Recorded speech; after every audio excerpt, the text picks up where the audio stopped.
Innovation Unplugged from the Alabama Community College System's Innovation Center takes you inside Alabama's workforce development. Join us for enlightening conversations with community leaders and industry experts showcasing experiences, addressing key issues, and celebrating successes in the workforce initiatives across the state. Hey, welcome back to another episode of Innovation Unplugged, a production of the ACCS Innovation Center. I'm Houston Blackwood, Workforce Director for this group. In studio, I've got Kailah Dozier, Director of Marketing and Corporate Partnerships and all things communication. Hi, Kailah. Hi. So today is really cool. Like today's our 70th episode. 70. 70. When did we start? 2023? 20. Yeah, sure. 2023? Yeah, right? somewhere in there. I think that sounds right. So 70th episode. We've also got a new backdrop with all of our colleges, and some are you can't see at the very top. We got Coastal and Bishop down at the bottom. We love them. They're so beautiful and amazing. But they're just at the bottom. We got a new intro for the whole show, so that's really cool. And also just upcoming for our listening audience out there. If you're watching on YouTube, you've seen like the smooth production that we've had in studio for every episode. But we've got so many stories out there now. And so we're really working hard to tell those stories. And that's going to take us with some different things, different formats, different looks, different sounds. And Out of studio. Like we recorded one down in in Chambers County in the woods for Motor Grader. That was cool. We're going to Bishop State. Excited about that one. Yeah, it's working out.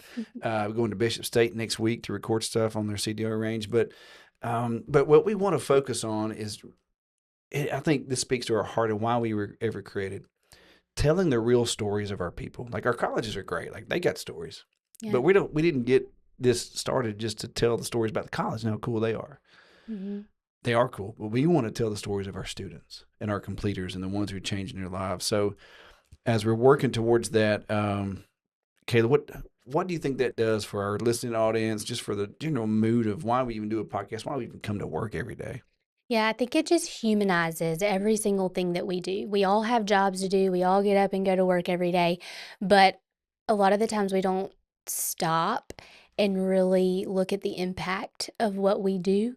Not just we as in what I do on a daily basis, but collectively together, how we work together to change people's lives. And so giving and pursuing those individuals who took a chance on taking a class that maybe they didn't obviously have to invest in financially, but they took the opportunity and they took some time. They didn't really probably know exactly how it would pan out for them, but their consistency and their persistence and their motivation and dedication to complete that training brought them to X job or new paycheck. And we're trying to find those people to tell their story because there's others out there that are looking for that story or they're looking for that next opportunity. And people just don't know what they don't know. And a lot of the times I know that I am moved by those that have been impacted. For me to tell someone else's story, maybe there's an art of persuasion there. But when you hear somebody talk about their struggles or where they came from or the dreams that they had and up until this point had not accomplished that, and now they did with a product that my friends and my colleagues and the people that I look up to on a daily basis had the opportunity to make that happen for that person. Absolutely. Is really exciting. And so we want to use that platform or this platform to be a megaphone for those stories because we say make life better, and that is what we strive to do. And so we hope that all the stories that we tell on the podcast or have people come on, that it inspires you, whether you're an employer, a dad, a mom, a friend, a colleague, that it inspires us to be better and do better. And so those are the conversations that we're seeking and that we want to capture for our audience, for you to hear. Yeah, that's a why do we take these jobs? Why did we spend all that time writing those courses? We didn't have people in mind, but we've learned them. And so earlier today, we recorded a conversation with a student and I'll set it up. He was at work and he could not join us in studio because he's working in Auburn, and he's at work, and which was cool. Like his boss knew what he was doing, but he was actually in his truck, and I don't know if you caught it on the recording. Like the dispatcher was like, "I need you to turn around" or whatever, and he was like, "Okay, 10-4," something like that. So, but we had a student who was working with one community college, and his schedule was he had a weird work schedule, and it just didn't flow right. But we found him another spot, and both colleges were working hard to serve him. It just worked out better at one spot, and it usually happens like that. Happens often. So, but Trinity Howard was a student, and we ran into him earlier in the spring and to help him get that sorted out and negotiate with the colleges. And but then he called me. So that was in April. Okay. When we got him set up. He called me, and he referenced it in the call, but he called me in like June. It was like, "Hey man, listen, July." He said, "I just finished my Class A, and I appreciate y'all putting that on and giving me that opportunity." And I'm like, "Well, time out, but like nobody's ever called me and like thanked us, in the colleges for doing the work." So Trenholm State served him so well, and Dean Faust and Christian and that whole team down there. Like so I got him set up, and so he couldn't be on the video. He couldn't be here in studio, but we recorded a call, which is our first time to do a call in, like a caller. Like I feel like we're kind of a big deal now. We've had our first, call in guest. But what an inspiring story! And so we're gonna set that up for y'all. And we recorded the call here, but how powerful is it that to hear his words? And like I had chills the whole time he was talking, and it was a real human doing a real thing for his family. Absolutely. And I think too that it might have been something that he didn't see himself doing, coming on a podcast or talking about his story or whatnot, but giving him that opportunity to really reflect on something that he just accomplished and to kind of boast about it and say, "Yeah, I did it. And I got a paycheck for it." And so I think that's cool too, that he had the opportunity to share. And so we'll play that for you on this episode. But it's a little bit different. Hang in there with us. We're going to have a lot of different things pop up with how we deliver the podcast moving forward. But we're excited. Yeah. It's always fun. Yeah, and so I would encourage you do hang in there with whatever we dream up next. It's some of it's going to be wild, but here's the thing: we all know that life is messy. Life is not scripted. Life does not happen in a sterile environment all the time, and our students are real people doing real things for real families. And so I can't wait. I can't wait for y'all to hear this story. If you're not inspired by it, you need to go to the doctor and get checked out because this is good stuff. But yeah, let's roll that tape with a Trinity Howard Class A CDL student at Trenholm State in Montgomery, Alabama. Roll it. Well, we're glad to have you. We met a long time ago. Getting you, you've had some experience in driving before with a Class B, and you're working on getting your Class A, and you called, and we got you sorted. So before we go much further into that, you are second, maybe the second student on the show. No, we've had more than two, right? Okay, maybe. Oh no, that's true. Like 4 or 5. So yeah. But you're the first one that's come through the CDO program, and so we're excited to have you. So give us just a brief background of where you were, what you were doing, and how you came to Trenholm State to work on your Class A CDL. Okay, well, I was at the city of Auburn for about 9 years. And I was trying to get my CDL through them. They denied me so many times. And when I was time to come take my test, I would only get 2 days of study time. And I was like, it's not enough time to do anything, especially when you're going for a Class A. So I ended up leaving the city of Auburn and ended up at Waste Management. And from Waste Management, I went to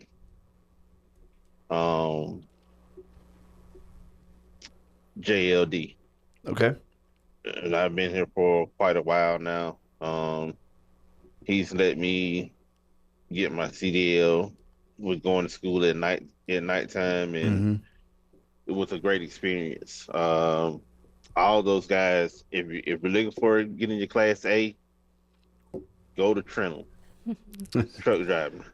That is going to be your best school in the state of Alabama. Yeah, thank you for that. I agree. Trenholm is very good. Tell us what that experience was like getting it at Trenholm. Like, so I know Dean Faust is he's the big chief over there, and you get Christian McDaniel and a whole bunch of instructors that I've not met because they're always adding to it. What was your Yeah. experience like at Trenholm?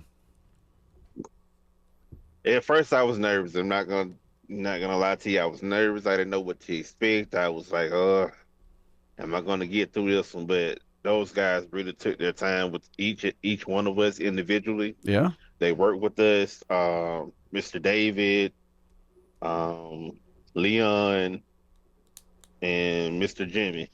I think his name Jimmy. They all worked with us individually very hard, and they went over the pre-trip, and we ended up doing the new CDL Oh yeah. test. However, so we ended up doing that, and we all did pretty swell. I did. They wanted me to test out first, but I was like, no, I was so nervous that I Yeah. just couldn't do it.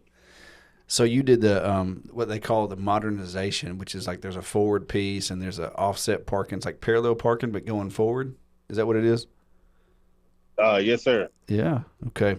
So I've not seen that live yet. We just filmed it and added that to our course. So you didn't even get to see that in the course, but I'm glad you got to do it. Dean and his team are really good. So how long? Yes, Uh, ma'am. yeah, hard man at work. So how long did it take you once you were going there at night too, right? Uh, yes, sir. I was going there at nighttime. I would get there at 6, and I'll stay about to 12. Oh my gosh, Class 12. of 6 to yeah, you had two choices. You had 3 to 9 and 6 to 12. So I was working, so it was more so of like, I had to choose 6 to 12. Yeah. So But it was worth it. yeah, how many nights did you have to do that? Went from June the 9th to July 18th. Yeah, because it was about July 18 when you called me because we were scheduling this show about that time too. Wow. So you, Like a month, a little less than a month. yeah. Okay, so you were going to work all day, and then going over there at 6 o'clock, staying till midnight, and you were going to Montgomery for the training, but you live in Auburn. Yes, sir. Okay, so it's an hour drive. Is that what it is? Yeah, about that. Depending on where Yeah, you about live in 40. Auburn. Yeah. Oh, what time did you get to work every day? It depends on when they needed me. I can go to work at 4 o'clock. I can go to work at 5 or 6, 7, 8. It all depends. In between 4 and 8, we would have to be at work, and we'll Wow, probably work until about 4 or 5 that evening. So then it was straight to class. Mm-hmm. man. So Yeah. speak to that a little bit. So you just kind of ran through a crazy schedule of what you jumped through to get this training. What do you think, what was your biggest motivating factor for that, right? It may have not been seamless. However, it seemed as though it is conducive for your work schedule. Can you speak to that a little bit of the motivation that kept you going to get the CDLA training? Um, my motivation was Mm. my kids and my wife. Yeah. And Absolutely. Tell us more. well, me and my wife had a discussion of what the next step to do something bigger than what I'm doing. Yeah. So, she was gonna go to school at first, then I ended up getting to school, night school. So, and she was just my motive. Like every morning, I did not want to. Sometimes I didn't want to come to work.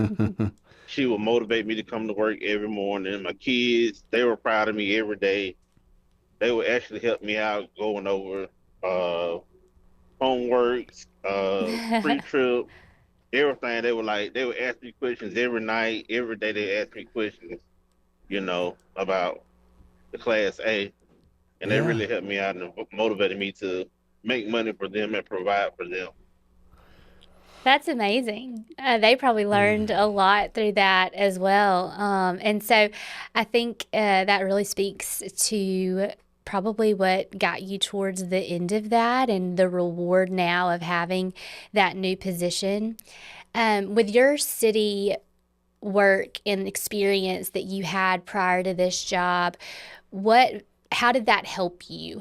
Now that you're in this new position, your past experiences, do you feel like that was a part of your success with this course? What does that look like for you? Well, they always said when I was at the city, I always had a dump truck, and I always had a trailer behind me, and I would haul Mm-hmm. any and everything for them. Mm-hmm. So they would always call me the Class A driver. They like, you think you're driving the Class A truck, don't you? I'm like, might as well be. Yeah. Sure. So, and I had so much experience with pulling things that, when I got to this job, it became it was way easier. And for us to training, it was easier too because I was used to backing up and maneuvering with the trailer for like Mhm. for the 8 years I was there. Because my first year I couldn't do it. So the rest of the 8 years I was just putting the dump truck in the trailer. Yeah. So you came in, and a lot of our students do. They'll come into these CDO courses with a lot of experience and not need 8 weeks or 6 weeks. They really just need to go through the process and prove they can do it, and then test in a reasonable fashion in time. So that I'm so glad to hear that your experience parlayed into a good training experience. Mm-hmm. When you got to the training yard at Trenholm, were you able to give tips to the other students who were working through, maybe that were new to the whole thing? Yes, I helped out. I was able to, help out quite a few already. Some that didn't even know. It's probably one, two, maybe three or four that didn't have any kind of experience.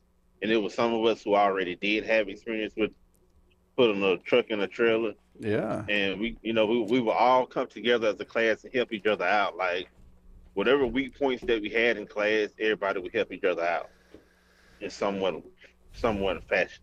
So it was a good community cohort. Trinity, had you ever had any formalized training like that before in a group setting and for on the job training? No, not really, Yeah. not at all. Okay. That was really my first time, Mm-hmm. and like I say, it was an enjoyable experience, and I loved it. Being It in was it was the group setting and kind of feeding off each other and seeing how individuals do things differently. I think that picture of accomplishing something together also helps a lot of Yeah. individuals complete. So that's encouraging that was helpful for you. Yes, it was. And with the new modernization way of how they do the CDL now, we really had to break down to help each other out. Yeah, it's not easy. I don't know what people out there in the world think about truck driver training, but we all want them to be safe. But like the theory that's required and the hands-on part, the actual driving part is not easy. Um, it- you know, it- Yeah. What do you think the hardest part was yeah. of the training Um, for you? the hardest part was maybe the new way of the parallel. I guess the offset parallel part. That Yeah. was a challenge. That was the biggest challenge that anybody will face. Yeah. Is that something you do on a daily basis at Auburn or Waste Management or now? Yes, yes, I do a bunch of that right now. Okay, good. Well, that's good to know that that it's in there. Uh, what do you tell other people like around you? Like, so you had this vision, like you had this conversation with your wife, your soulmate, and you're like, hey, where am I going? What am I going to do? And you found this resource and y'all went after it. And I love the story of her getting you out of bed, making you go, and your kids helping you. But what do you tell someone else who's like, I don't know what I want to do or XYZ, and maybe it's not CDL for them, but what do you tell someone around you in your circle at work and your circle in life? Hey, if you have an idea, go get it. What would your advice be to them? If you want to get your Class A or anything that you want to do in life, go for it. Never doubt yourself. Always believe in yourself. Go in with confidence.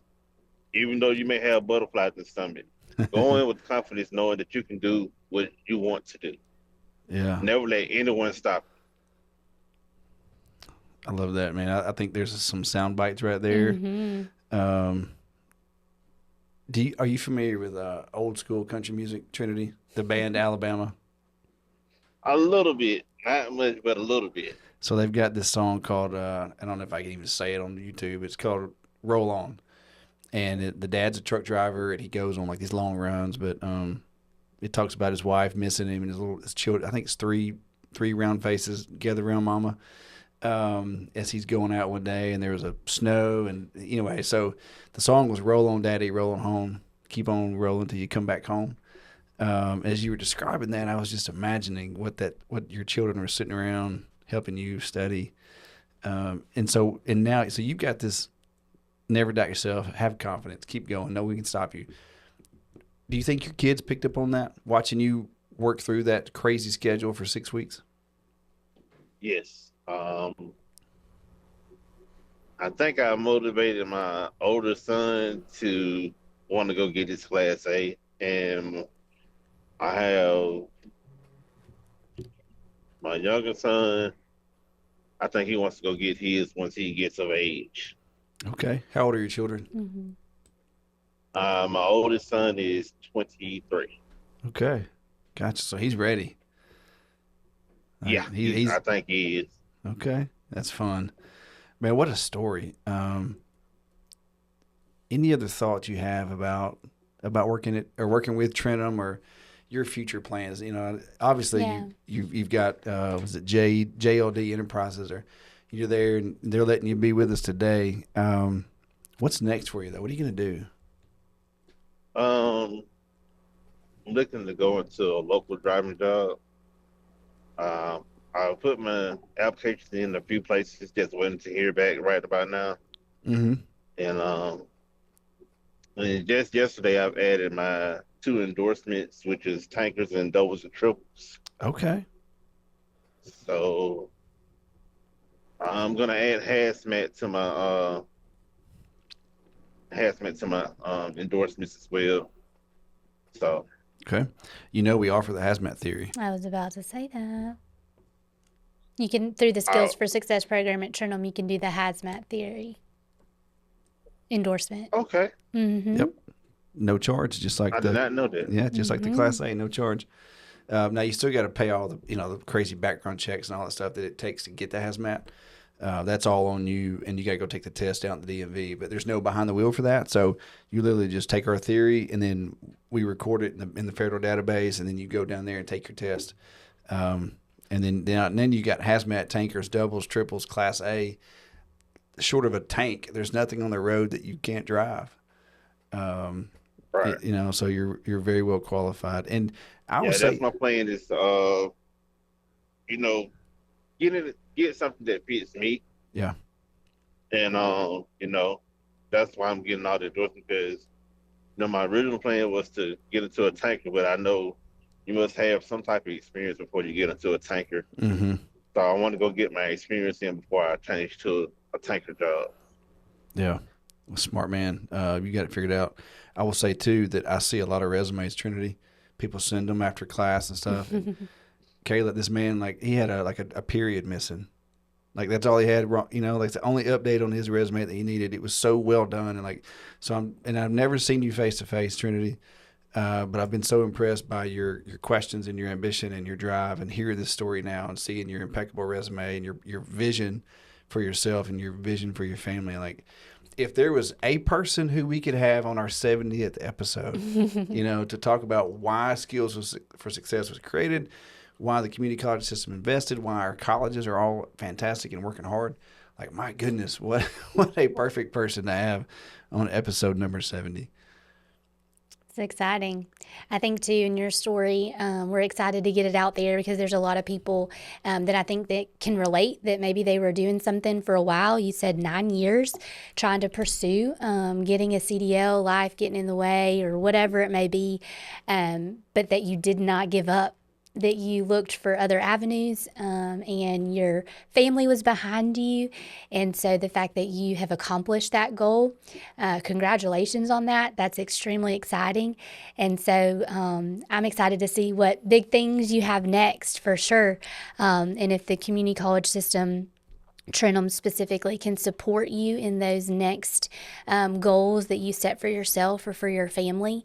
Community is in the name, right, within these colleges. Yeah. And so for your coworkers and for those that have employed you and your future employment, that training is available through the local college, and you're a testament to that success story. So we just thank you for sharing with us today. And thank you for having me.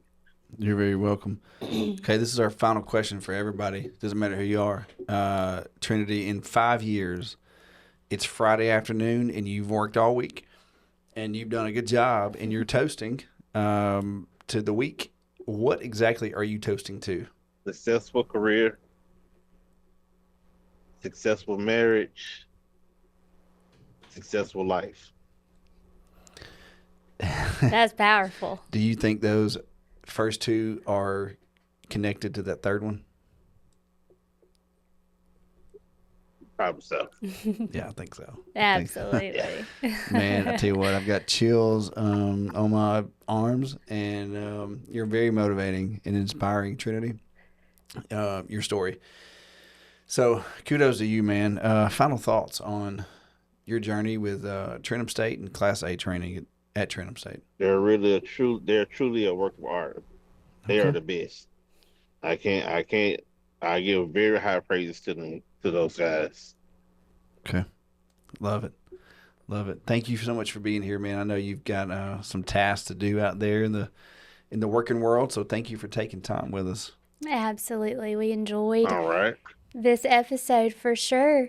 Well, that is another episode of Innovation Unplugged. Please go like, subscribe, and follow us on all of your social media and podcast platforms. Thanks so much. Bye.